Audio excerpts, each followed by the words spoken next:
So, I'm starting a cult.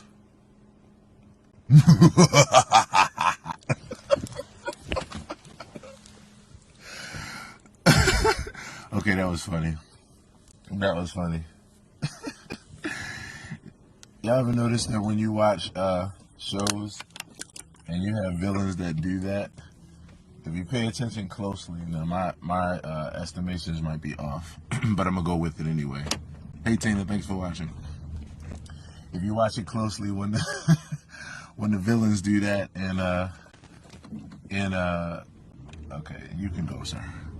When the villains do that in the movies or the shows, it's always 4 moves followed by 4 or 5 ha's.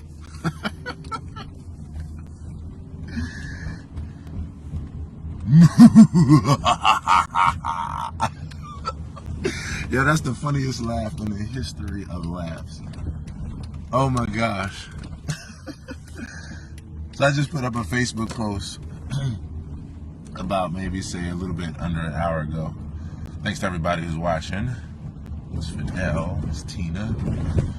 I put up a Facebook post, and the Facebook post says,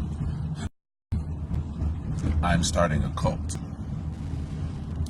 around emotional intelligence and mindfulness, unapologetically.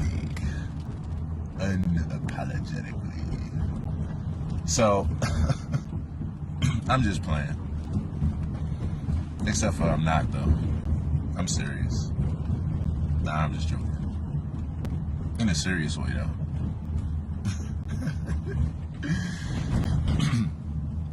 So, I'm only halfway joking, right?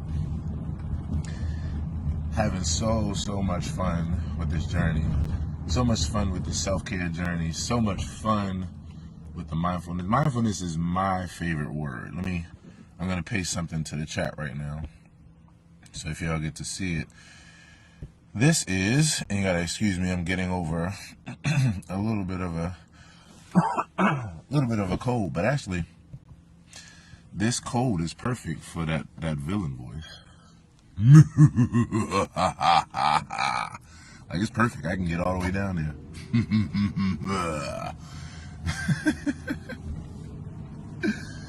The mindfulness journey, the emotional intelligence journey. I tell y'all, I was saying to a friend about 2 days ago,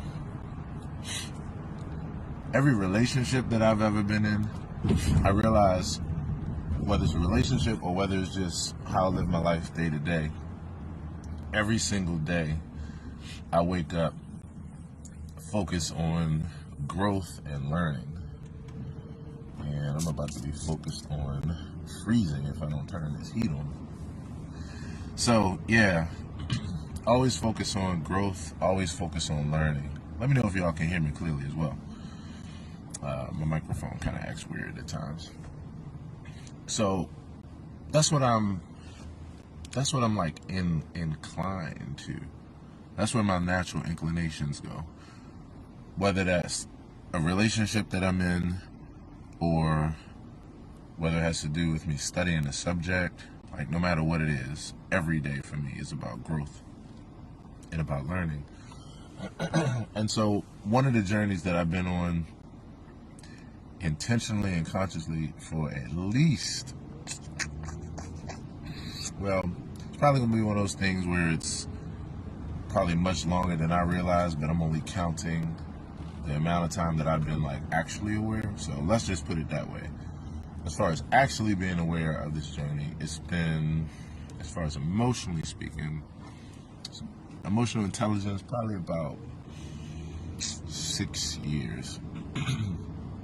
And it actually, believe it or not,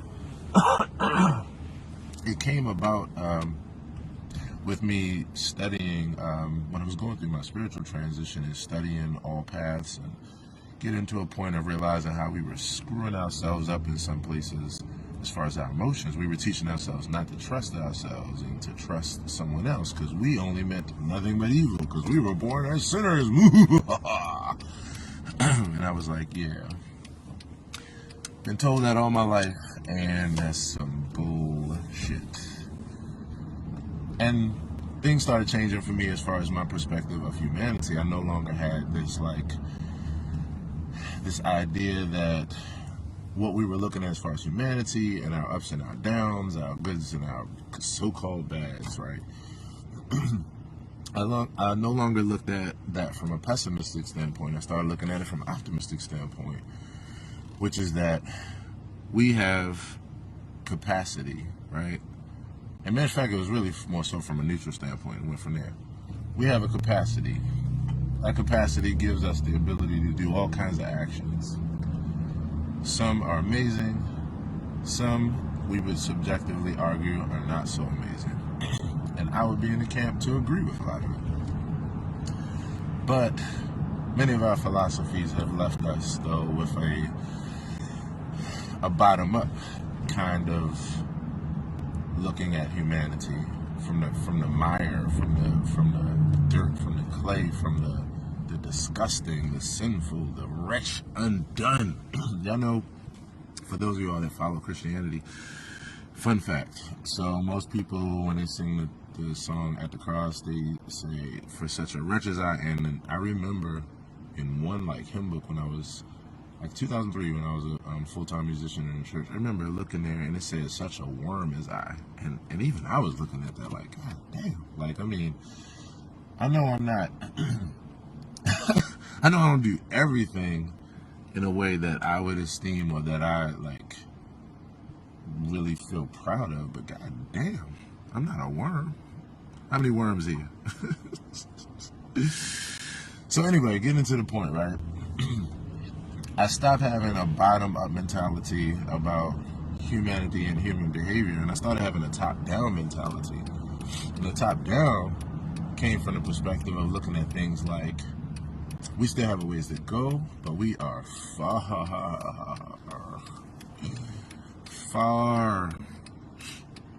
from where we started as far as our pre-dawning of our primitive times.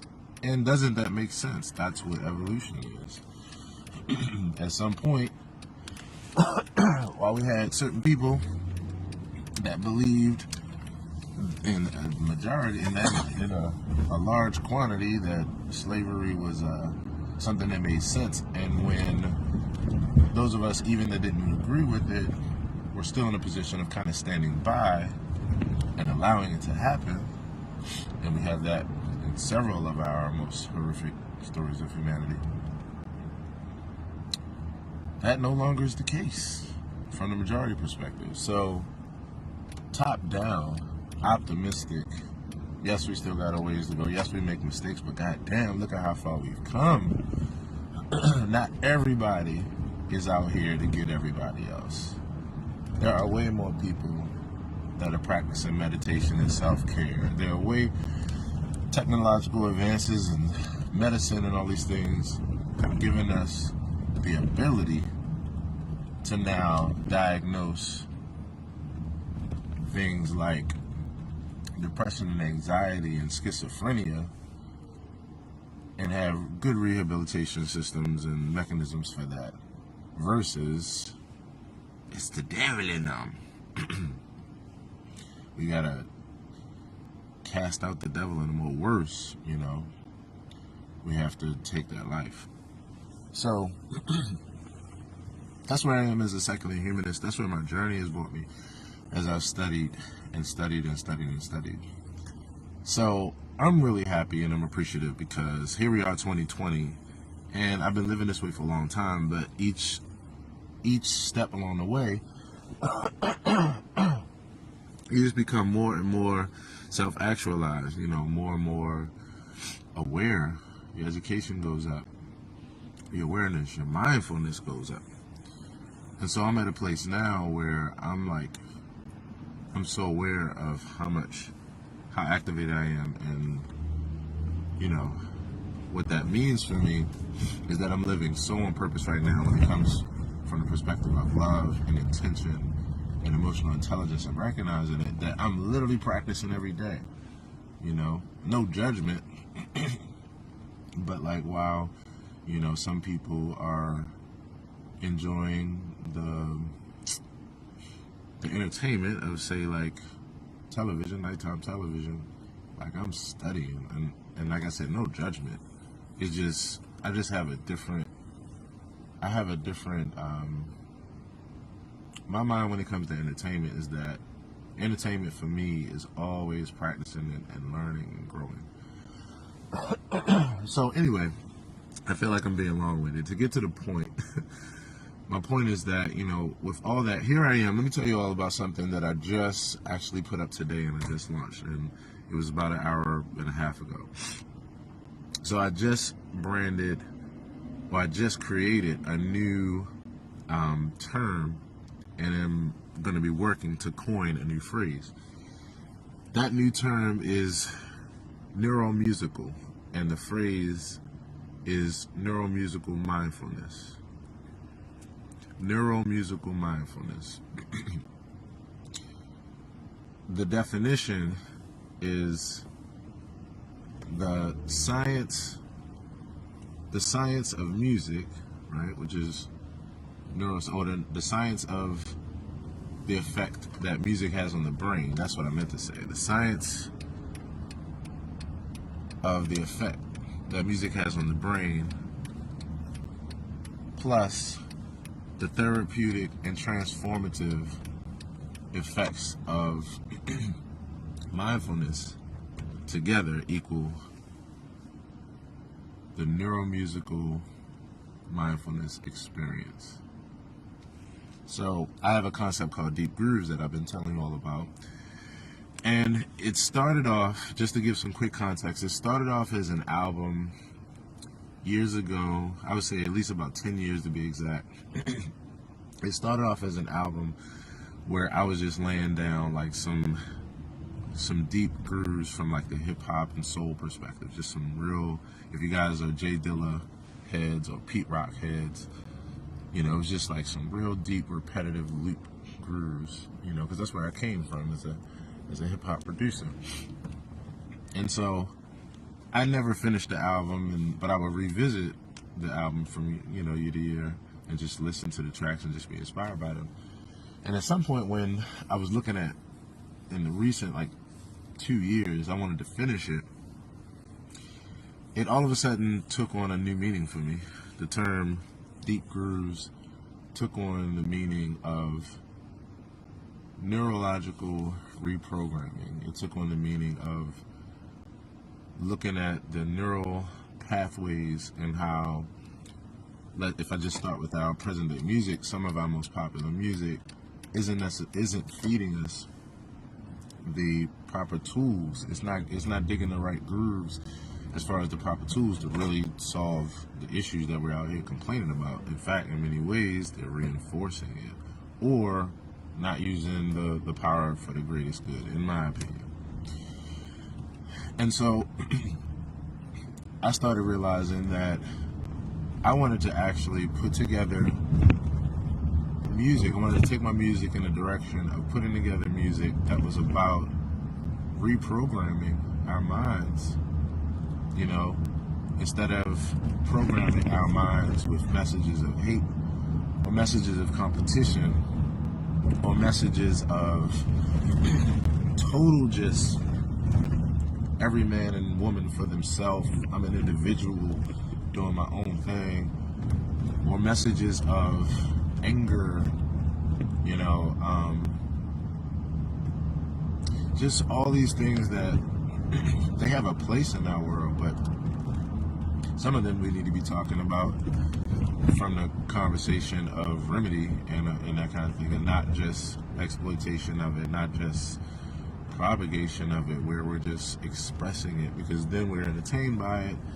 And then you have half the people out here not walking around not knowing how to deal with their emotions, because the music that they were listening to told them how to deal with their emotions in a negative, violent way, or how just to express them and not know how to deal with them at all, or deal with them, in some other unhealthy ways. So deep grooves started meaning, they started having a double entendre, a bit of a double entendre, and that double entendre was one part dealing with the fact that one of the aspects of the album will be like deep grooves that you can just kind of chill out and vibe to. And then another aspect of the album, or other aspects, was going to be dealing with guided meditations. It's going to be dealing with one concept where I read my original quotes, my positive quotes, over music. Another concept where there's just an instrumental, but there's just a chorus that happens every now and then, and that chorus is something like, you are the light, or let your light shine, or, spread love, spread love, spread love, like whatever. And that became Deep Grooves at some point. So now Deep Grooves is when I come out with the album, and it's not just an album, because I'm actually going to do a whole live experience. Like I'm going to devote my life to this, because this is a major part of my life work, along with some of the other things that I do, but this is major for me. It is Deep Grooves, a neuromusical mindfulness experience. So that's one of the things that this whole thing is about. The other thing is that my intentions that I've set and that I've been working in is that in the way that I'm vibrating, I'm naturally meeting. It's been my intention to continue to connect with high functioning, evolved people, like high functioning people when it comes to the way that they think about life, the way that they think about depthful, like people who are always working on emotional intelligence and studying and depthful and open and just down the rabbit hole folk. And so that has been my intention, and that's been happening more and more and more and more. And in a sense, I've been more and more and more and more finding my tribe. And so, and it all makes sense to me because it works together with my highest legacy goals. So I'm living in that way, and those that understand, like, just co-creating, and people that follow concepts like law of attraction and these things, you get it. Whatever way you're vibrating, like, you're gonna attract that energy. Now on the flip side, there are also gonna be things that come your way that have nothing to do with your co-creation. You just live in a world where shit happens. And I say that like really intentionally because of what I would say would be like the hard left of that thought. And I don't know, because I'm not as educated on politics, whether it's left or right than most people, whatever. My point is, I'm just using extremes to say the hard left is to not understand that there are some things in our experience that have nothing to do with something we've drawn to us. We just operate in a world, we coexist, where there's other things happening around us. I'm driving right now, and I'm paying attention for all those that might be concerned. I'm driving, and I'm in the midst of traffic. Like, at any given moment, somebody can just decide to be reckless and crash into me. Like, I'm just driving, they're just driving, they had a moment.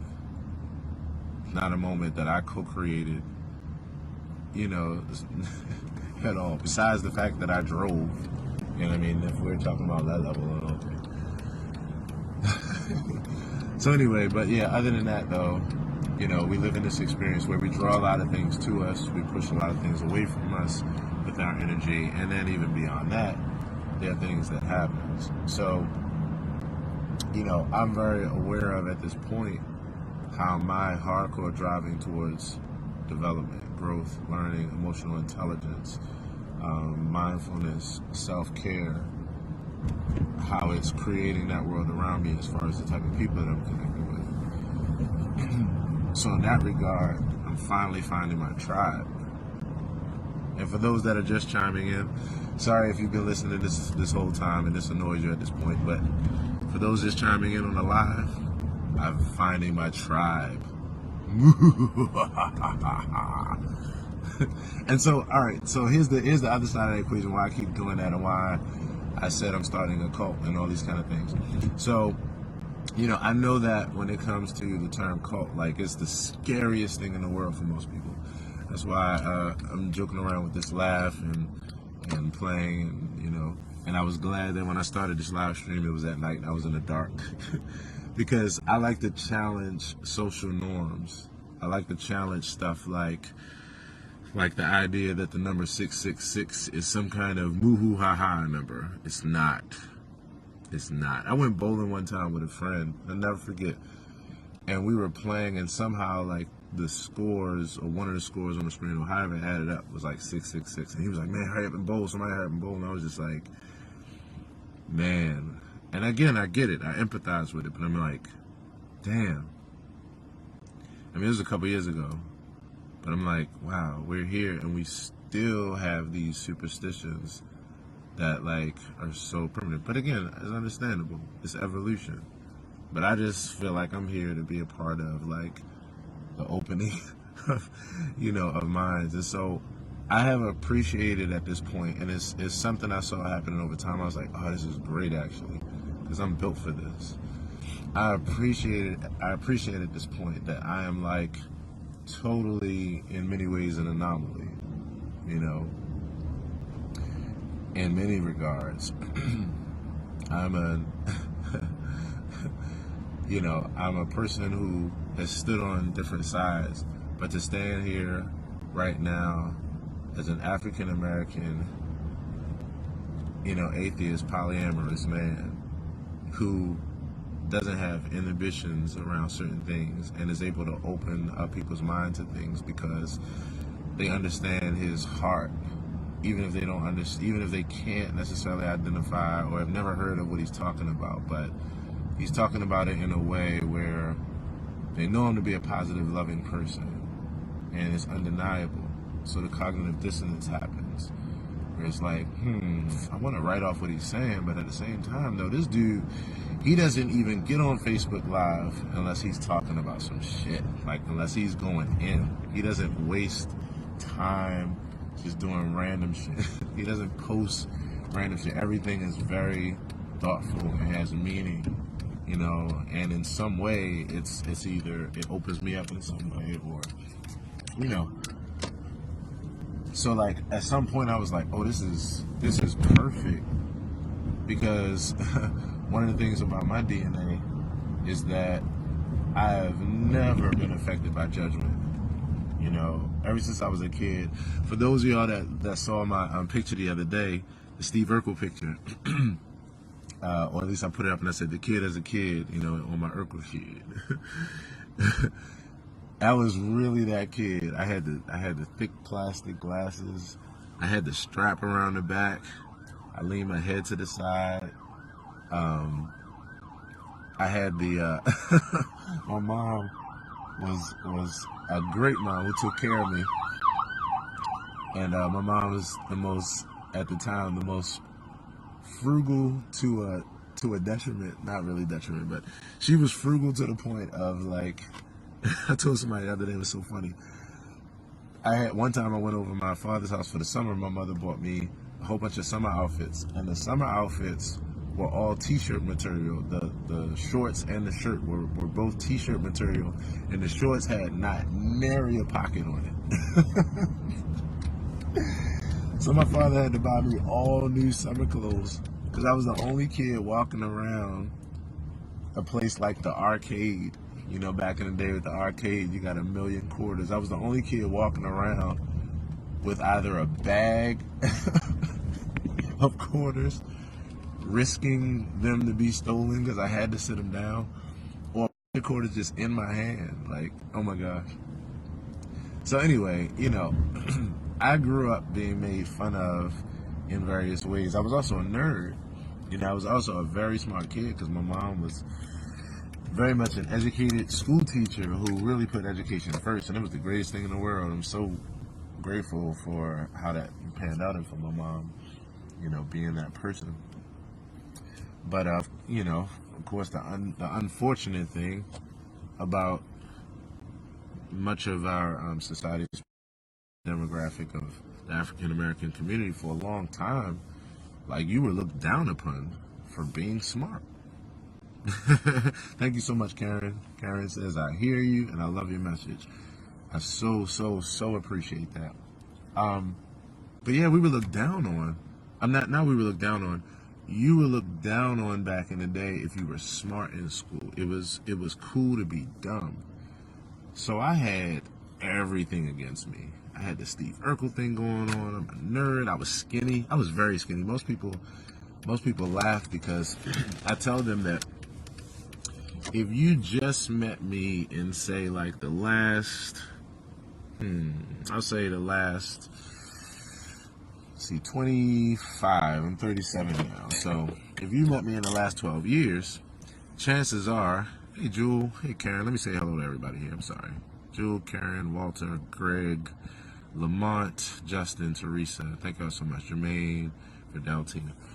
If you met me in the last 12 years, then you can't imagine me skinny.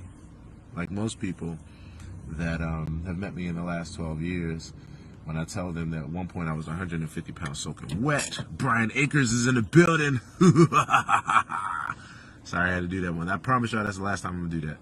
If you knew who this was, this is Brian Akers, my buddy. In fact, he just started his thing, Oneness. I love it, bro. I'm going to check it out ASAP. And I'm going to drop the link here for everybody else to check out. I'm not the only one starting a cult in a religion. So anyway, I was 150 pounds soaking wet. 150 soaking wet. You got your 50 cent. I was buck 50. I was buck 50. That should have been my rap name, Buck 50. I was a buck 50 soaking wet. Never liked being skinny. Was very self-conscious about that. I had acne. I had really bad acne when I was 17. I had cystic acne. And so, I would break out a lot. I was skinny. I was a nerd, all these things, right? And so, thanks, Brian. Brian dropped it. So everybody go check that out. OneNessCSL.com. Beliefs. Check it out ASAP, y'all. ASAP. That's my guy. And we connect on these thoughts. So, so yeah, I've always been that person. So one thing that it built for me, what doesn't break you makes you. So the judgment never broke me. I had a super backbone. I never took insults seriously. Never. But it was because, hey, Dr. Berry, it was because I was so conscious. My mother built up a sense of self-confidence. Oh, this is great, too. This is great. Because I never thought about it this way, even though in other contexts I have. My mother gave me the seeds for self-consciousness because my mother gave me the two most important things that is what I am out here trying to give every single day. And that is, she gave me the seed and the benefit and the gift of education, and she gave me the seed and the benefit of exposure. And exposure plus education builds confidence. And so I was the kid where I never had any kind of down feelings about being judged because I knew who I was, and I had enough education and exposure to be aware of things that it just didn't affect me.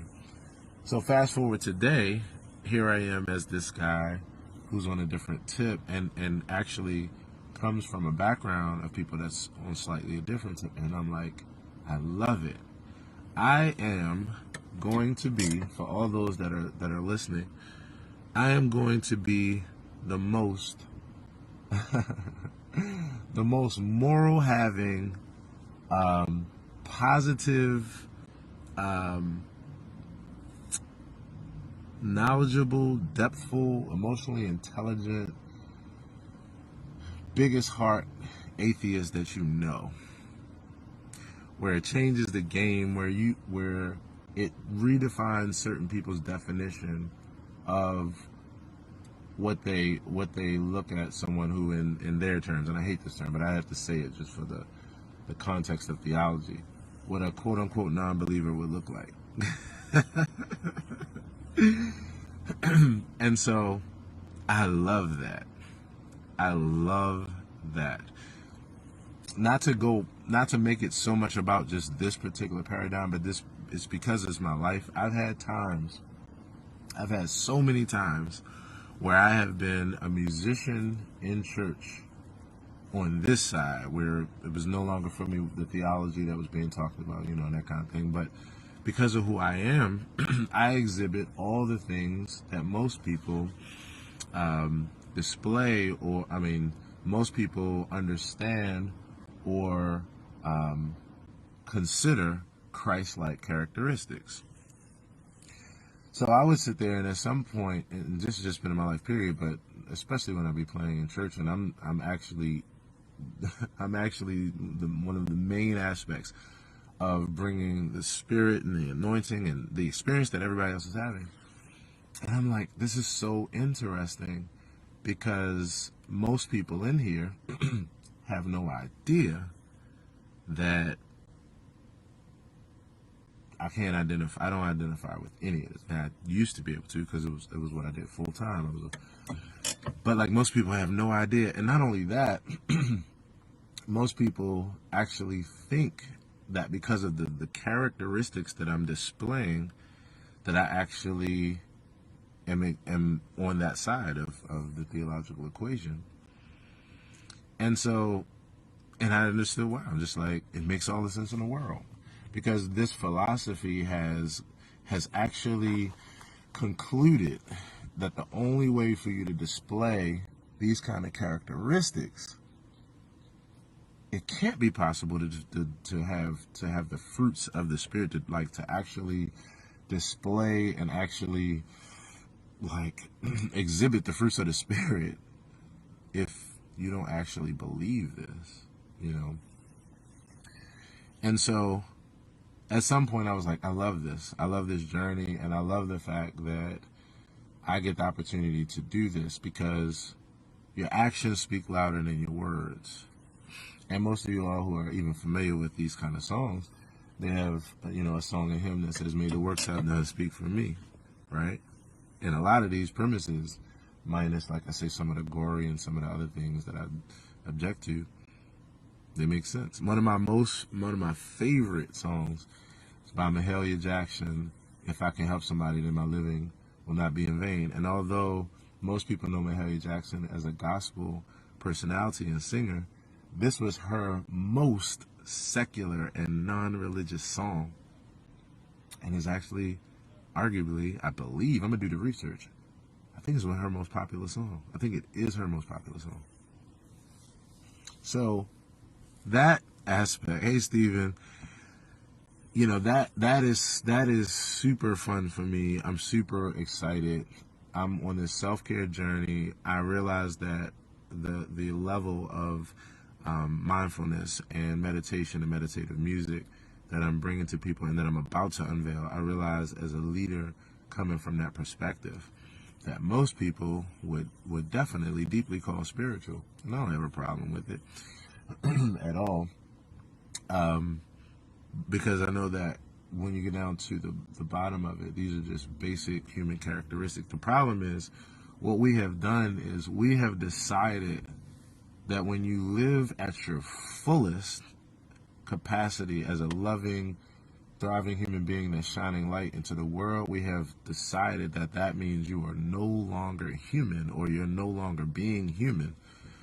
And we've gave it other terms. And that's, if you really know psychology, and if you understand what I'm saying, what it has done is it has downplayed the concept of what it means to be human. Meanwhile, what's really going on is just all of this is just a part of what it means to be a human being. We're just capable of doing some over-the-top amazing shit and some not so good shit. That's what it stacks up to be. But we're hurting ourselves, and we're killing our perception of ourselves as human beings when we continue to.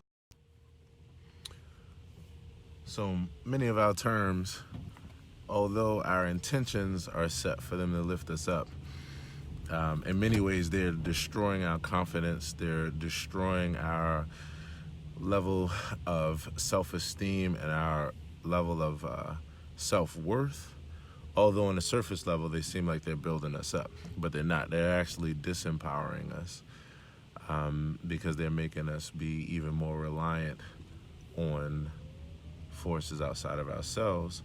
And so, and the idea that the more we look down on ourselves, as, or the concept of what it means to be human, like from its bare bone, and try to build it up from there, to raise up these other ideas. So anyway, but the point I'm getting to, which will round out this topic, is so yeah, I've always been that person.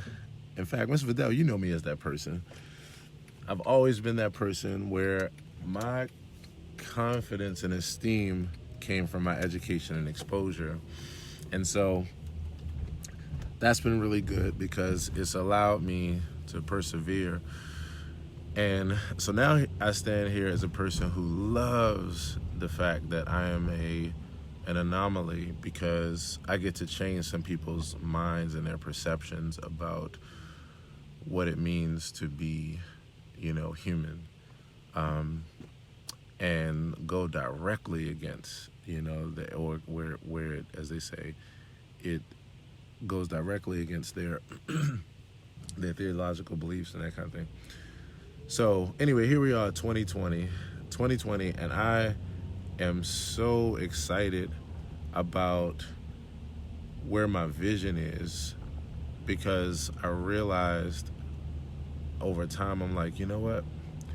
One of the biggest things that I desire to do is to be able to go deeper as far as meditative music, and really create my own brand of meditative music, because there just needs to, I'll be nice and I'll just say there just needs to be more flavor in the equation. some additional perspectives are needed. So here's what Deep Grooves looks like. Like I said, I just branded or I just created the term neuromusical mindfulness. The definition of it is the science behind music's effect on the brain, which is the neuroscience of music. The neuroscience of music combined with the transformative powers of mindfulness, right? And so that's where we are in this equation. And I let someone 2 days ago, I let someone hear a snippet of what this looks like or what this sounds like, and they really appreciated it. It basically, I had one track which was my guided meditation, Breathe Deeply. If you all haven't heard it, check it out on my YouTube channel, Aaron Hill TV. I would love to know your thoughts. And then that was followed by Breath of Life, the piano meditation that I wrote to that guided meditation just by itself. And then it went from there to my chill out tune called Societal Exchange. If you haven't heard that, that's on my YouTube channel as well, Societal Exchange. And another track which features a lot of my original quotes, my positive original quotes on there, and so forth and so on. It's like a collage. That's also going to be a live event too. I'm going to do Deep Grooves as a live event. And one of the other things that I was mentioning a couple days ago is a new concept that I'm probably going to be rolling out in the next month or two, called 5M. And 5M will be an event that more than likely I'll probably do it on Sundays, like midday Sunday. And it'll be a free event, we're like a communal kind of thing. For those that came to our Fruition community gatherings, it's pretty much going to be like the continuation of that, but with a bit of a twist, a bit of my own touch on it. So 5M is music, movement, mindfulness, mantra, That was 4, right? Music, movement, mindfulness. I just made this up this morning, yeah, or 2 days ago. Music, movement, mindfulness, mantra, and meditation. And I'm really excited about that because the whole experience is just going to be about de-stressing, decompressing, um, clarity of mind, like being able to just really rejuvenate and revive, especially from the week and all that kind of thing. And so we're going to do some stretching that, you know, really helps with the overall body health, probably some, some yoga type of stretches and that kind of thing. I do this anyway for my regular routine, and that's what made me say, you know what, I need to actually turn this into a communal experience, because why not? I'm doing it anyway, and it'd be really helpful to other people. So it's those things combined, and then you have that's the movement part of it, and then musically speaking, there'll be like a meditation, like a piano meditation time where you can just meditate, and I'm playing for at least about 20 minutes or so. I'll do some guided meditation, some will be instrumental. And so you have that aspect of it. And then you have the mantra and the mindfulness part. Well, mindfulness is, that's the whole practice. But the mantra part is that, we'll be just dialogue and having just a cool conversation. We're all just sitting on the floor on yoga mats, and just relax, real easygoing environment. And or if not yoga mats, they have these little things you sit on a chair to have a back. Sit on the floor to have a back to it. But long story short, it's real relaxed. We're on the floor. And we talk from there. We talk, a lot of the self-care lessons that I've learned, I'm able to bring to the table and talk about the same way like how you all hear about on a daily basis. And we just chop it up, and it's dialogue. So it's not just one person. It's not one person that's standing behind a pulpit and saying, this is what I have to tell you about your life. And you can't answer a question because this is not the time for that. So you just got to take it hook, line, and sinker. And honestly, if you do have a question and that's really questioning your faith, then none of that. And I think that that's one of the biggest things that's missing from community growth gatherings. And Bible study does not replace it, because you're not actually in a non-biased way. You're not really learning across the board. Like I used to say this all the time as I was really studying deeply. I was like, why is it that churches and especially with churches, because of my path that I was like, why don't they have, instead of Bible propagation, where it's just about you continuing to just hear over and over what you already believe and stay on course before the end of the world comes, like, why not those same times where you actually completely just study another religious path, like where it's like, okay, tonight we're just going to talk about the Kabbalah and what the Jews believe, so that you can know what the hell else is going on around you. And in the case of Judaism, you can know where your path actually comes from, like, or Hinduism, Buddhism. Like, why isn't this what's being studied to make well-rounded people who are aware, and not people that go around shouting, what we believe is what it is, and you either accept it or not, even while they're in the standpoint of saying that to people who they couldn't even give you 5 fun facts about the deepest aspects of what they believe. Lack of education, lack of exposure is the biggest cause of any form of ignorance, bottom line. And, I don't mean to be offensive to anyone, because I don't mean it in that way. If nothing else, I'm speaking about myself. Like, this is what I learned about myself, which caused a domino effect as far as being, like, learning and being like, wow, this isn't how I was taught that it was, So, all that said, to say Like I said, I'm partly joking. Only partly joking. When I say I'm starting a cult, I know that most people are afraid of the word cult and have a negative connotation, and so that's why I'm being playful in that regard. But I just, my whole thing in anything that I do, of course, is just about spreading love, spreading awareness, like people educating themselves, growing, being more exposed, being more. One of the biggest problems we have in our community is lack of emotional intelligence. And there's levels to this thing. So I'm not saying that in any like definitive fashion, like I've arrived, but like as you grow, you start to really realize that on a heavy level, emotional intelligence is one of, if not the main source of all of our human issues. Human intelligence. Emotional intelligence. The higher you go in it, the more empathy that it breeds. It naturally creates and breeds empathy, which allows you to be able to understand what it's like for another, which allows you to have better relationships, allows you to, it just is literally harmony, So yeah.